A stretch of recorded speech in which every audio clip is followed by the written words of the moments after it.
Hi, welcome to my channel. My name is Elle. I am an artist, business owner, and content creator.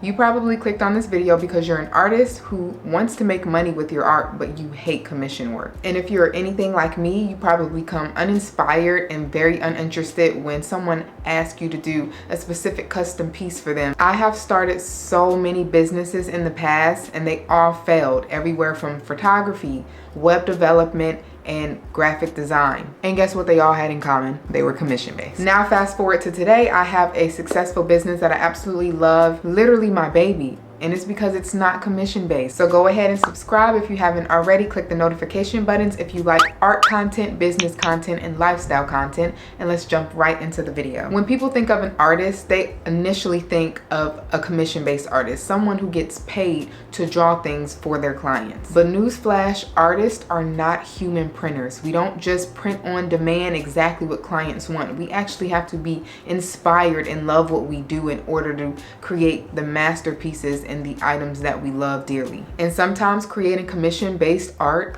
can be very draining and uninspiring, especially if that art does not coincide with your art style. Friends and family always say, if I had your talent, I will be so rich because I'll be drawing for everybody. But what non-creatives don't seem to realize is when you're creating things that are uninspiring, it's no better than working a 9-to-5 that you hate. But the good news about all of this, that in 2023, there are so many ways as an artist to make a profit without ever having to do commission-based work. And I'm gonna give you 10 of them right now. The first one is very obvious. That is to sell your original artwork as is. So when you get inspired and you create whatever you want, you promote that to your target audience. You need to understand exactly who your target audience is. They're probably somebody who likes what you like because you're drawing that art for a reason, correct? So figure out exactly what target audience you have so you know exactly who you should be promoting to. Number 2, if you are into fashion, consider putting your artwork onto things like t-shirts,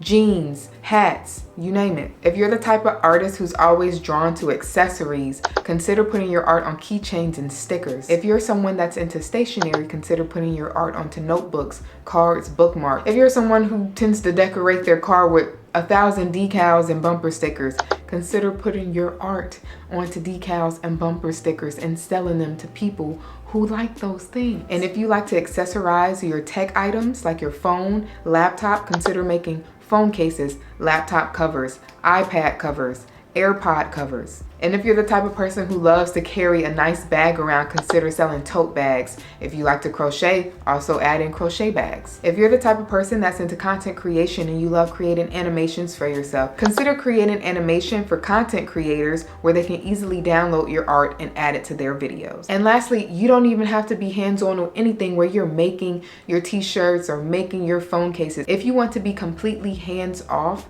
you can always sell PDF versions of your art for people to use in their marketing, email marketing, website, and things like that. This list can go on and on, but the moral of the story is as long as you can identify who your target audience is when you create things, you know exactly how to promote and who will be interested in your products to where you don't have to do commission-based work. So figure out your art style if you haven't already and figure out what target audience loves that art style. And for the life of me, do not let non-creative people tell you how you should be selling your art. And if you're an artist and you want to start a business or you already have started a business, let me know down in the comments. And if you love this video, go ahead and subscribe and turn on your notifications so you don't miss any related content. And I'll see you guys in the next video. Bye.